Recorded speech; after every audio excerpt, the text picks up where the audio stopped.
Doubtnut पर आप पाएं कोटा के बेस्ट और टॉप टीचर्स जैसे एनवी सर, जीबी सर, आकांक्षा मैम की फ्री वीडियो लेक्चर्स। आज ही डाउनलोड कीजिए Doubtnut app. Hello everyone. Electric charges और फील्ड्स को कंटिन्यू करते हुए अब हम पार्ट 2 डिस्कस करेंगे, जहां पे हम इलेक्ट्रिक डायपोल और गॉस लॉ और उसके एप्लीकेशन डिस्कस करेंगे। तो इलेक्ट्रिक डायपोल क्या होता है पहले वो देख लेते हैं। इलेक्ट्रिक डायपोल जो है एक पेयर है equal and opposite point charges का, यानी कि हम इसको इस तरीके से लिख सकते हैं कि इक्वल एंड ऑपोजिट चार्जेस की Q and minus Q charge जैसे पेयर बन गया और ऑपोजिट इनके चार्जेस हैं और इनका इक्वल चार्ज बेस है। अगर ये सेपरेटेड है बाय अ डिस्टेंस 2a, ये दोनों डिस्टेंस से सेपरेटेड है, तो ये हमारा पेयर बनता है इलेक्ट्रिक डायपोल का। और इलेक्ट्रिक डायपोल की जो डायरेक्शन होती है वो होती है माइनस Q से लेके Q तक, ये इसकी डायरेक्शन होती है। और जो मिड पॉइंट लोकेशन होता है इन दोनों के बीच का, वो क्या कहलाया जाता है, सेंटर ऑफ द डायपोल।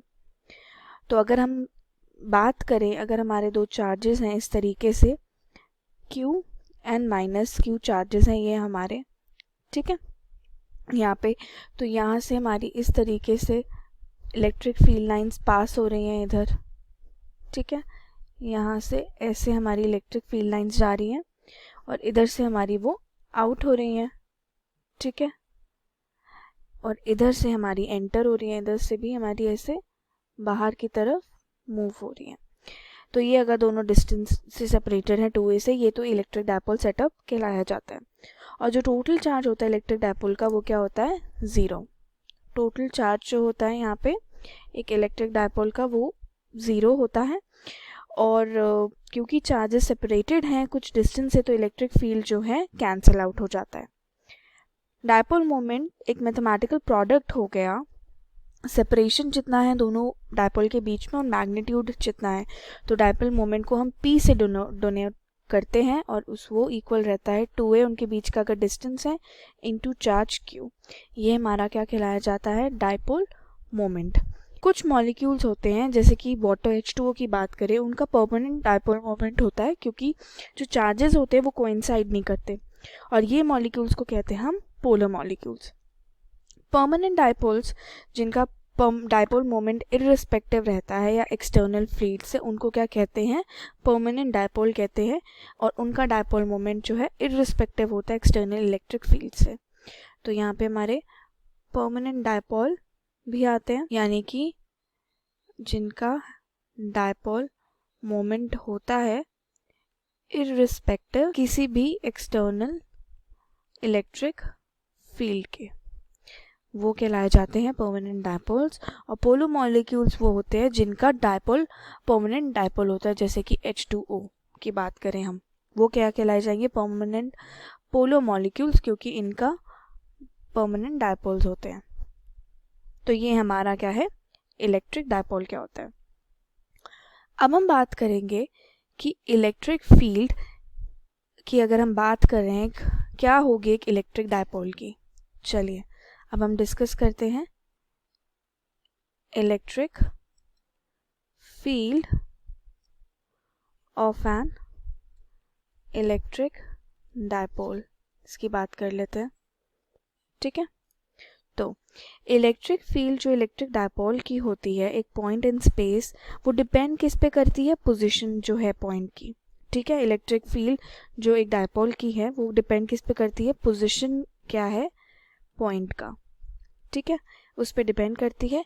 और इलेक्ट्रिक फील्ड किसी पॉइंट पे जो है इन्वर्सली प्रोपोर्शनल होती है, जो उनके बीच का क्यूब डिस्टेंस होता है सेंटर टू द पॉइंट।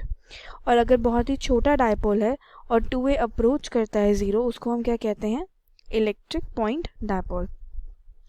तो फॉर स्मॉल डायपोल हम क्या लिखते हैं कि 2a जो है डिस्टेंस वो अप्रोच करता है 0 और उसको हम क्या कहेंगे, पॉइंट डायपोल, ठीक है। तो अगर फॉर एग्जांपल अब हमारा कुछ इस तरीके का सेटअप हमें गिवन है, यहाँ पे इधर हमारा पॉइंट है, यहाँ पे Q और ये हमारा है माइनस Q, ठीक है। तो इन दोनों के बीच का अगर हम डिस्टेंस देख रहे हैं, यहाँ पे हमारा डिस्टेंस इन दोनों के बीच का क्या है, 2a, ठीक है। तो इधर की तरफ जब पॉइंट करेगा माइनस Q का जो इलेक्ट्रिक फील्ड है इस साइड पॉइंट करेगा और इधर का इस साइड करेगा, प्लस क्यू का भी इसी साइड करेगा। तो ये इलेक्ट्रिक फील्ड क्यू की वजह से और ये इलेक्ट्रिक क्यू माइनस क्यू की वजह से हो गया। तो अगर हम दोनों का इलेक्ट्रिक फील्ड डायपोल का लिखेंगे और ये जो पॉइंट पी है ये कहीं डिस्टेंस आर पे है, तो अगर हम इस सेटअप का लिखेंगे तो हम लिख सकते हैं ई माइनस क्यू कितना है, minus Q 4 pi epsilon not R plus A का होल स्क्वायर पी कैप। और यही इलेक्ट्रिक फील्ड अगर हम पॉजिटिव चार्ज प्लस क्यू के लिए लिखेंगे तो यहाँ पे हमारा मैग्नीट्यूड जो है वो प्लस क्यू की फॉर्म में रहेगा एंड डिस्टेंस के फॉर्मूला में जो चेंज आएगा वो सिर्फ मैग्नीट्यूड का चेंज आएगा एंड डिस्टेंस तो आर प्लस ए इसका भी सेम ही रहेगा।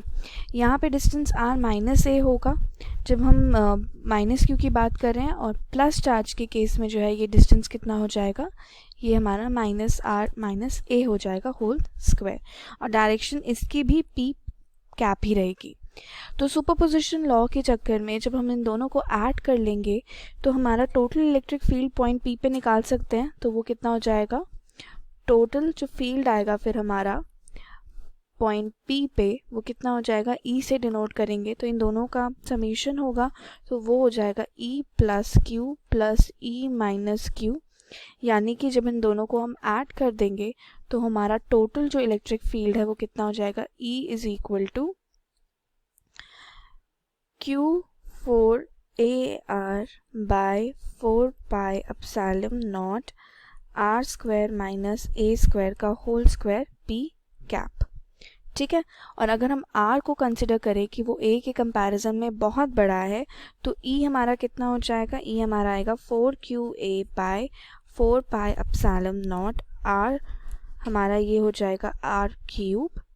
ठीक है, p कैप। अब ये हमारा अगर हम अभी याद करें तो ये अगर हम इसको 2 को सेपरेट आउट कर ले तो 2aq क्या होता है, डायपोल मोमेंट होता है। तो हम सिंपली इसको डायपोल मोमेंट की फॉर्म में कैसे लिख सकते हैं, 2p 4 pi epsilon not r cube. तो ये हमारा डायपोल मोमेंट की फॉर्म में हो गया, रिलेशन आ गया इलेक्ट्रिक फील्ड और डायपोल मोमेंट का। अब ये तो हमारा एक लाइन पे था, अगर एक एक्सिस पे हमने इलेक्ट्रिक फील्ड कैलकुलेट किया तो ये हमारा एक्सिस पे निकला है। ठीक है, अब हम बात करते हैं अगर हमें इक्वेटोरियल प्लेन दिया है तो हम कैसे कैलकुलेट करेंगे हमारा डायपोल। फॉर एग्जांपल अब हमारा यहाँ पे पॉइंट P इधर है, ठीक है, यहाँ पे, और यहाँ हमारा Q चार्ज है और इधर हमारा माइनस Q चार्ज है। तो इस पॉइंट पे जो इस चार्ज की वजह से फील्ड लगेगा तो वो कहाँ पॉइंट करेगा, वो इधर पॉइंट करेगा E प्लस Q, और इस पॉइंट की वजह से जो यहाँ लगेगा वो हमारा इधर लगेगा E। इसका जो लगेगा क्योंकि ये माइनस चार्ज है तो यहाँ पे किधर आएगा, ये इधर की तरफ ही आएगा E माइनस Q। ठीक है, तो यहाँ से हम देखें तो हम लिख सकते हैं, तो रिजल्टेंट हमारा इधर की तरफ कहीं पे होगा E जो P पे निकलेगा।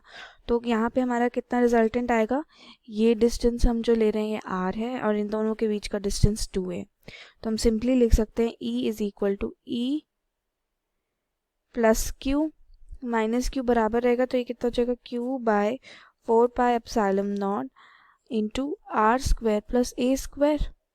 ठीक है, तो टोटल फील्ड E कितनी हो जाएगी, इन दोनों का सम, क्योंकि और कॉस थीटा पे आएगा क्योंकि ये जो एंगल बना रहा है ये हमारा थीटा कंसिडर करेंगे, तो E हमारा इधर की तरफ आ रहा है, तो ये हमारा कितना हो जाएगा, minus E plus Q charge का और दोनों चार्जेस का, ये हो जाएगा minus 2qa by 4 pi epsilon not R square plus A square to the power 3/2।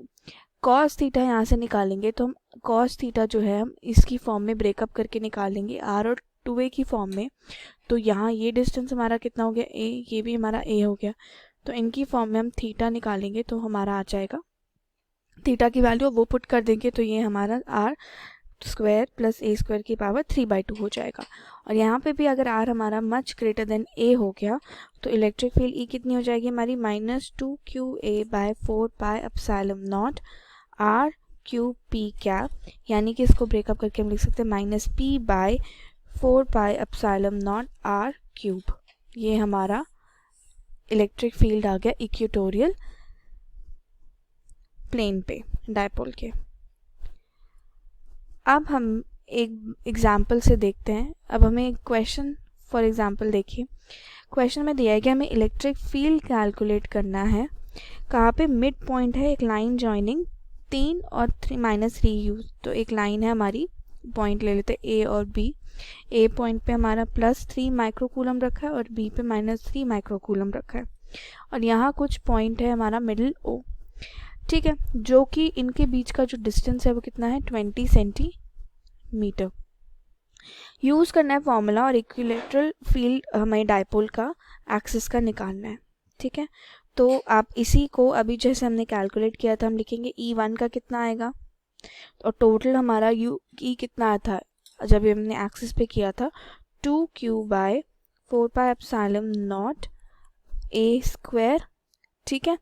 क्योंकि दोनों मैग्नेटिक इक्वल हैं और जो R जो है वो 0.0 है, तो हम वो उसमें लगा देंगे, तो हमारा ये A² ही रह जाएगा सिर्फ, और वैल्यूज़ डालेंगे तो ये कितना हो जाएगा, E हमारा हो जाएगा 2 इंटू ये जो पॉइंट होता है 1/4πε0, वो क्या होता है 9 इंटू 10⁹9, ठीक है, और ये इंटू हो जाएगा कितना 1.6 होता है, और ये हमारा 2 के साथ मल्टीप्लाई होगा, तो ये हमारी वैल्यू कितनी आ जाएगी। अब हमें यहाँ पे चार्ज कितना दिया है, 3 कूलम, तो 3 माइक्रोकूलम को हम कैसे लिख सकते, 3 इंटू 10⁻⁻6, ठीक है, divided by 10।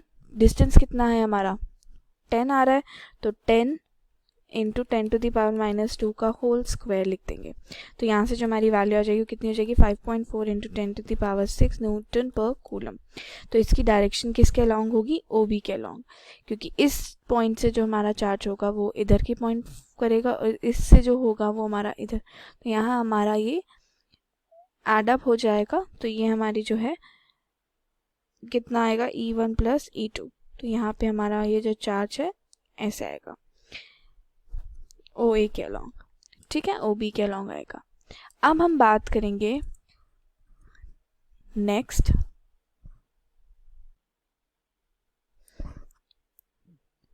Dipole in uniform electric field discuss करेंगे। अब दो चार्जेस हैं जो कि एक डायपोल में है, वो सेपरेटेड है कुछ डिस्टेंस से। फोर्स जो उन पे एक्ट कर रही है वो डिफरेंट पॉइंट पे रिजल्ट करेगी एक टॉर्क, और टॉर्क कहाँ अलाइन करेगा अपने आप को, डायपोल का इलेक्ट्रिक फील्ड के अराउंड। तो इसमें जब वो अलाइन हो जाएगा तो टॉर्क हमारा क्या बन जाएगा, 0। तो मैग्नीट्यूड जो हमारा टॉर्क का दिया जाता है वो कितना होता है, वो हमारा होता है QE into 2A sine theta, ठीक है। अगर हम देखें कि यहाँ पे हमारा चार्ज Q रखा है, इसकी फील्ड हमारी कहाँ जा रही है, -QE इधर की तरफ, ठीक है, और यहाँ पे इधर पे हमें कहीं एक और चार्ज दिया है -Q, इसकी इलेक्ट्रिक फील्ड किधर है, QE इधर की तरफ, यहाँ पॉइंट है हमारा कोई P, ठीक है, इसकी डायरेक्शन हमारी ऐसे है, और ये जो हमारा एंगल बन रहा है वो कितना है, थीटा, ये डिस्टेंस A है, इलेक्ट्रिक फील्ड की डायरेक्शन हमारी ऐसे है, तो टॉर्क हमारा आ गया। अब डायरेक्शन जो टॉर्क की होगी वो कितनी होगी, नॉर्मल प्लेन के रहेगी जो coming out of the plane है। ये हमारा एक परमानेंट डायपोल है अगर हम यूनिफॉर्म इलेक्ट्रिक फील्ड में रखते हैं उसे। तो यहाँ पे जब हम बात करेंगे डायरेक्शन जो नेट फोर्स की कितनी हो जाएगी, एक पैरेलल और एंटी पैरेलल इलेक्ट्रिक फील्ड की, ठीक है। तो यहाँ पे अगर अब हमारा फॉर एग्जांपल एक सेटअप देखिए, ये हमारा एक चार्ज और ये हमारा Q, और यहाँ से हमारा इसकी डायरेक्शन इस तरीके -Q to Q होती है। इलेक्ट्रिक फील्ड जो है इसके पैरेलल है E। फोर्स जो -Q पे लग रहा है वो इस डायरेक्शन में होगा, ठीक है, और फोर्स जो +Q पे लग रहा है वो इस डायरेक्शन में होगा। डायरेक्शन जो नेट फोर्स की आएगी वो कितनी हो जाएगी हमारे इस केस में, इधर, और जो डायरेक्शन इंक्रीजिंग फील्ड की है वो भी इधर। तो ये हमारा पैरेलल केस हो गया। वहीं पे अब फॉर एग्जांपल अब हम बात करें तो हमारा यहाँ पे Q है और इधर हमारा -Q है, और फील्ड -Q इस तरीके से डायरेक्शन डायपोल की। तो -Q का जो लग रहा है वो इधर है, +Q का जो लग रहा है वो इधर है, और इलेक्ट्रिक फील्ड की डायरेक्शन हमारी E की ऐसे। तो इसमें नेट फोर्स हमारा कितना आएगा डायरेक्शन का, इधर, और इंक्रीजिंग फील्ड इधर। तो ये हमारा एंटी पैरेलल केस हो गया, ठीक है। तो यहाँ हमारा यूनिफॉर्म इलेक्ट्रिक फील्ड का एक एग्जाम्पल हो गया। अब हम इसके बाद बात करेंगे कि कॉन्टिन्यूस चार्ज डिस्ट्रीब्यूशन क्या होता है। कॉन्टिन्यूअस चार्ज डिस्ट्रीब्यूशन क्या होता है, चलिए वो डिस्कस करते हैं। तो यहाँ पे हमारे 3 टाइप आते हैं। पहला होता है लाइन चार्ज, दूसरा होता है हमारा सरफेस चार्ज एंड देन हमारा वॉल्यूम चार्ज। लाइन चार्ज को डिनोट करते हैं लैम्डा से और वॉल्यूम को सिग्मा से और इसको हम डेंसिटी रो से। ठीक है, इनकी वैल्यू कितनी होती है, डेल्टा क्यू जो change in by delta length L. ठीक है, और इसकी होती है charge by surface area S और इनकी चार्ज बाय वॉल्यूम वी। ठीक है, जहाँ वॉल्यूम वी जो है एलिमेंट हो जाता है जो number of large microscopically charge constitute रखता है। इसकी एसआई यूनिट कितनी होती है, कूलम पर मीटर, यहाँ पे coulomb per metre square and ये कूलम पर मीटर क्यूब। तो ये हमारा 3 टाइप का डिस्ट्रीब्यूशन सरफेस दे रखा होता है जब हमें पॉइंट डिस्ट्रीब्यूशन नहीं दिया है और हमें कंसिडर करना है एलिमेंट, तो ये हमारा डिस्ट्रीब्यूशन फैक्टर रहते हैं। हम इस तरीके से चूज कर सकते हैं। देन अब इसको हम चेंज करके, फॉर एग्जांपल अगर हमें चार्ज को चेंज करना है तो हम सिग्मा लैम्डा रो के फॉर्म में भी हम उसकी वैल्यू डाल के कैलकुलेट कर सकते हैं। नेक्स्ट, अब इसको हम इस चैप्टर को वाइंड अप करेंगे और अब हम जो पढ़ेंगे वो है हमारा इस चैप्टर का जो one of the important topic है गॉस लॉ। वो क्या होता है वो डिस्कस करेंगे। अच्छा, गॉस लॉ के अकॉर्डिंग क्या है, जो टोटल इलेक्ट्रिक फ्लक्स जो होता है क्लोज सरफेस का वो इक्वल रहता है जो उसका चार्ज इंक्लोज्ड है और डिवाइडेड बाय परमिटिविटी। अगर टोटल इलेक्ट्रिक फ्लक्स जो एक क्लोज सरफेस का 0 है तो कुछ भी चार्ज हमारा इंक्लोज नहीं रहेगा।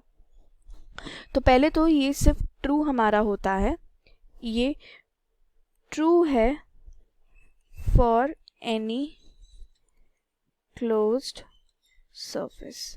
ठीक है, ये ट्रू होल्ड करता है नो मैटर कोई सी भी शेप या साइज हो। टर्म जो Q है जो राइट हैंड साइड पे गॉस की जो है इंक्लूड होती है सम जो सारे क्लोज सरफेस का है, सम टोटल समेशन होती है और जो चार्ज जो है वो कहीं भी लोकेट हो सकते हैं इनसाइड। सिचुएशन जहाँ पे सरफेस जो चोजन होता है वो हमारा चार्जेस इनसाइड और कुछ आउटसाइड रहते हैं। इलेक्ट्रिक फ्लक्स जो है वो अपीयर करता है लेफ्ट से। ठीक है, और टर्म Q जो है वो right hand side of the Gauss law वो रिप्रेजेंट क्या करती है, S से। तो सरफेस जो है हम चूज करते हैं एप्लीकेशन का गॉस लॉ से, तो उसे गॉसियन सरफेस कहते हैं। ठीक है, और गॉसियन सरफेस जो है हमारा पास होता है कॉन्टिन्यूअस लार्ज चार्ज डिस्ट्रीब्यूशन से। गॉस लॉ की जो कैलकुलेशन होती है वो इलेक्ट्रोस्टैटिक फील्ड पे एक सिमेट्रिक सिस्टम के लिए होती है। ठीक है, तो ये सिमेट्रिक सिस्टम के लिए होल्ड करता है। एंड जो गॉस लॉ है वो बेस्ड है एक inverse square dependence of distance पे जो कंटेन्ड होता है कूलम्स लॉ पे, और कुछ भी वायलेशन गॉस लॉ की इंडिकेट करती है डिपार्चर जो इनवर्स स्क्वायर लॉ से होता है। तो हम सिंपली हम इसको इस तरीके से लिख सकते हैं कि delta phi is equal to E dot delta S, यानी कि अगर हम ई की वैल्यू डालें तो ये जाएगा Q by 4 pi epsilon not R square delta S R cap direction. अब क्यू की अगर हम इस तरीके से फ्लक्स को देख रहे हैं, ये हमारा एक स्फेयर हम अगर हम कंसिडर कर लें एंड यहाँ पे ये पॉइंट है Q एंड ये डिस्टेंस जो है ये है R और यहाँ से ये हमारे इस तरीके से जा रहा है, तो ये हो जाएगा E डेल्टा S अगर हमारा सरफेस है।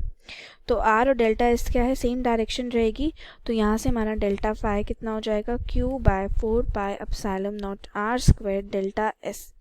और जो एरिया एलिमेंट होगा फ्लक्स का उसको हम इस तरीके से समेशन और सारा उसका लिख के हम वैल्यू डाल सकते हैं, और सेम हमारा एरिया एलिमेंट R को लेते हुए हम कर सकते हैं। एरिया ऑफ स्फेयर हमारा कितना होता है, एरिया ऑफ हमारा स्फेयर कितना होता है, डेल्टा S जो होता है वो कितना 4 पाई R स्क्वायर। स्फेयर का एरिया तो हम वैल्यू डालेंगे तो फाई हमारा कितना हो जाएगा Q बाय एप्सिलॉन नॉट, और ये कुछ नहीं, ये हमारा गॉस लॉ होता है। ठीक है, तो अगर हम एक सरफेस देखें, अगर हम फॉर एग्जांपल अब हमें एक सिलेंडर इस तरीके से फॉर्म में हमें एक गिवन है। ठीक है, ये हमारा रीजन 3 है, ये 1 है, ये 2 है। ठीक है, फ्लक्स इस रीजन का फाई 1 का अगर हम देखेंगे तो कितना होगा माइनस, क्योंकि आउटवर्ड नॉर्मल ऑपोजिट रहेगा इलेक्ट्रिक फील्ड के, और इलेक्ट्रिक फील्ड कहाँ है, इस डायरेक्शन में, तो ये माइनस हम लिख सकते हैं ES1 सरफेस एरिया। फाई 2 हमसे पूछेंगे तो ये कितना हो जाएगा प्लस ES2, क्योंकि आउटवर्ड नॉर्मल E के अलॉन्ग है हमारा। ठीक है, और फाई 3 कितना हो जाएगा, परपेंडिकुलर अगर फील्ड के होगा तो ये हमारा कितना हो जाएगा 0, तो हम टोटल फाई हम किससे लिख सकते हैं, phi 1 plus phi 2 plus phi 3, यानी कि फाई 0 है क्योंकि S1 और S2 क्या है, इक्वल है सरफेस एरिया, तो ये हमारा टोटल 0 आ जाएगा। तो ये अब हम कुछ एप्लीकेशन डिस्कस करते हैं गॉस लॉ की। तो पहली एप्लीकेशन है फील्ड जो होगा infinitely long straight uniformly charged wire का। अब फॉर एग्जांपल हमें इस तरीके का एक सेटअप हमें इमेजिन करते हैं, ठीक है। यहाँ पे हमारा लॉन्ग स्ट्रेट फॉर एग्जांपल ऐसा है, उसके अराउंड हम एक सिलेंडर इमेजिन कर लेते हैं, ठीक है। ये हमारा प्लस चार्ज से हमें गिवन है, ठीक है। यहाँ पे इसकी लेंथ हम L कंसिडर कर रहे हैं और इधर की तरफ हमारा जो इलेक्ट्रिक फील्ड जो E है P पे, और पॉइंट हमारा डिस्टेंस कितना है R। तो फ्लक्स जो दो एंड का होगा गॉसियन सरफेस का, वो क्या होगा, 0, क्योंकि फील्ड क्या है, रेडियल। तो E अगर नॉर्मल है हमारा सरफेस का, जहाँ पे हम कांस्टेंट मैग्नीट्यूड रख रहे हैं, तो सरफेस एरिया कितना होगा सिलेंडर का, वो हो जाएगा 2 पाई RL। और फ्लक्स जो गॉसियन सरफेस से निकलेगा वो कितना हो जाएगा, फ्लक्स की वैल्यू हो जाएगी E इंटू सरफेस, यानी कि 2 पाई RL। या फिर हम इसको इस तरीके से भी लिख सकते हैं कि E इंटू 2 पाई RL जो है वो हमारा किसके बराबर, चार्ज बाय एप्सिलॉन नॉट होता है। फ्लक्स की वैल्यू कितनी होती है, Q बाय एप्सिलॉन नॉट। तो Q की वैल्यू कितनी हो जाएगी, क्योंकि हम यहाँ पे एक सरफेस लाइन चार्ज डेंसिटी हमें गिवन है, तो हम लैम्डा L कर सकते हैं, ठीक है। तो यहाँ से लैम्डा L एप्सिलॉन नॉट, तो वैल्यू डालेंगे तो E हमारा कितना हो जाएगा, lambda by 2 pi epsilon not R। यानी कि अगर अब हम फाइनल हमारी इलेक्ट्रिक फील्ड की वैल्यू लिखें इस इनफाइनाइटली लॉन्ग सिलेंडर की, तो वो कितनी हो जाएगी, E equal to lambda by 2 pi epsilon naught N cap. तो ये हमारा इलेक्ट्रिक फील्ड आ गया। N कैप क्या है, रेडियल यूनिट वेक्टर है, जो इस प्लेन का नॉर्मल रहेगा वायर का जो पास हो रही है पॉइंट से, और E हमारा डायरेक्टेड होगा आउटवर्ड की तरफ जब लैम्डा पॉजिटिव है और इनवर्ड जो है लैम्डा नेगेटिव है, ठीक है। नेक्स्ट अब हम बात करेंगे किसकी, field due to uniformly charged plane infinite sheet, इसका डिस्कशन करेंगे। चलिए, ठीक है। तो यहाँ पे अब हमारा uniformly plane infinite sheet given है। फॉर एग्जाम्पल अब हमारी शीट है इस तरीके से, ठीक है। यहाँ पे इस तरीके से हमें अपनी एक शीट गिवन है। यहाँ पे इतना एरिया अगर हम कंसिडर इस तरीके से करेंगे, यहाँ पे इस टोटल फ्लक्स हम निकाल लेंगे। इधर की तरफ हमारा इलेक्ट्रिक फील्ड है E, ये एरिया 1 है, ये हमारा E इधर की तरफ, और ये 2 है, और ये x डिस्टेंस पे है, ठीक है। यहाँ से इतने पॉइंट पे हमने x रखा है और इतने पॉइंट पे भी हमने x डिस्टेंस कंसिडर किया है। जो टोटल फ्लक्स जो कॉम्बिनेशन होगा वो दो सर्फेसिस का होगा, 1 का और 2 का, और दोनों सर्फेसिस क्या है, फेसेस जो है पैरेलल है। तो नेट फ्लक्स हम कितना लिख सकते हैं, तो इस केस में जो नेट फ्लक्स है वो हमारा कितना हो जाएगा, वो 2EA के बराबर हो जाएगा। और जो चार्ज इंक्लोज रहेगा क्लोज सर्फेस का, वो कितना हो जाएगा, जो चार्ज हमारा इंक्लोज्ड आएगा सरफेस में, वो कितना हो जाएगा, सिग्मा। क्योंकि अब हम सरफेस एरिया कंसिडर कर रहे हैं, तो अब हम एरिया वाला कंट्रीब्यूशन देखेंगे, तो हम कितना लिख सकते हैं, surface charge density into area, ठीक है। और गॉस लॉ से हमें मिलता है कि phi is equal to Q by epsilon naught. तो वैल्यूज अगर हम डालेंगे तो 2EA जो है वो कितना हो जाएगा, sigma A bye epsilon not के इक्वल A यहाँ से कैंसिल हो जाएगा, तो E हमारा कितना आ जाएगा, sigma bye 2 pi epsilon not. वैसे हम यहाँ पे सिंपली हम इसको 2 एप्सिलॉन नॉट ही लिखेंगे, ये सॉरी यहाँ 2 एप्सिलॉन नॉट हो जाएगा, और ये आएगा N कैप के इक्वल। N कैप वही रेडियल यूनिट वेक्टर है जो प्लेन के नॉर्मल है प्लेन से। तो ये हमारा इलेक्ट्रिक फील्ड आ गया अब, ठीक है। नेक्स्ट अब हम बात करेंगे, नेक्स्ट एप्लीकेशन जो है डिस्कशन के लिए वो है हमारी field due to uniformly charged thin spherical shell. ठीक है, अब हम ये डिस्कस करेंगे। तो यहाँ पे अब हमारा एक और हम कंसिडर कर लेते हैं, एक थिन स्फेरिकल शेल कंसिडर कर लेते हैं पहले तो। ठीक है, यहाँ पे इस तरीके की हमारी एक थिन स्फेरिकल शेल है, सेंटर है इसका पॉइंट O। ठीक है, यहाँ पे इसका रेडियस कितना है, हमें दिया है कैपिटल R। इसी के अराउंड एक गॉसियन सरफेस हम कंसिडर कर लेते हैं। ठीक है, पॉइंट P पे, और ये जो डिस्टेंस है ये हमारा कितना है, स्मॉल r। ये सरफेस चार्ज डेंसिटी यहाँ पे कितनी है, सिग्मा। तो फील्ड अगर हम आउटसाइड निकालेंगे तो पहला इसमें तो हो जाएगा कि फील्ड केसेस बनेंगे इसमें, फील्ड आउटसाइड पहले उसकी बात करते हैं। तो क्योंकि स्फेरिकल सिमेट्री है तो इलेक्ट्रिक फील्ड पॉइंट पे गॉसियन सरफेस की क्या है, सेम मैग्नीट्यूड रखेगी। तो E और डेल्टा इस क्या होंगे, पैरेलल होंगे। तो नेट फ्लक्स की जो होगा वो चार्ज इंक्लोज की इक्वल हो जाएगा, यानी कि हम लिख सकते हैं E इंटू 4πr² बराबर हो जाएगा सिग्मा बाय एप्सिलॉन नॉट। ठीक है, इसकी इक्वल आ जाएगा। तो यहाँ से हमारी E की वैल्यू कितनी हो जाएगी, Q भी रख सकते हैं हम सिग्मा भी रख रहे हैं, तो हम उसकी वैल्यू इससे डालते हुए ये हमारा सिग्मा बाय एप्सिलॉन नॉट की इक्वल होना चाहिए। तो यहाँ से ये जो वैल्यू हमारी कितनी हो जाएगी, Q/4πε0 r² r कैप के इक्वल आ जाएगा हमारा। इलेक्ट्रिक फील्ड जो डायरेक्टेड आउटवर्ड वो तब होगी अगर Q हमारा ज़्यादा 0 से बड़ा होगा, और इनवर्ट तब होगी अगर Q हमारा 0 से कम होगा। देन नेक्स्ट केस हमारा अब इसमें आएगा फील्ड इनसाइड शेल, अगर हम बात करें उसकी।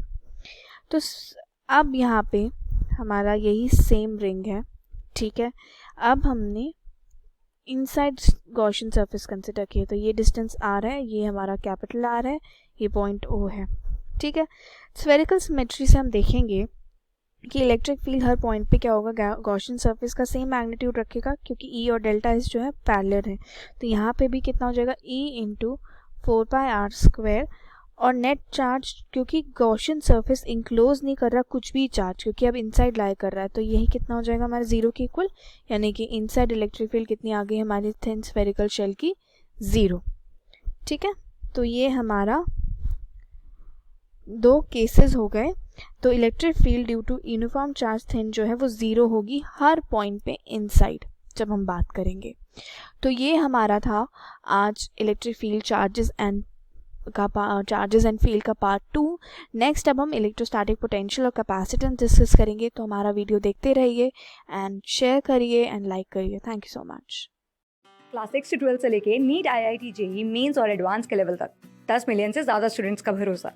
आज ही डाउनलोड करें डाउटनेट ऐप या व्हाट्सएप कीजिए अपने डाउट्स 8400 400 400 पर।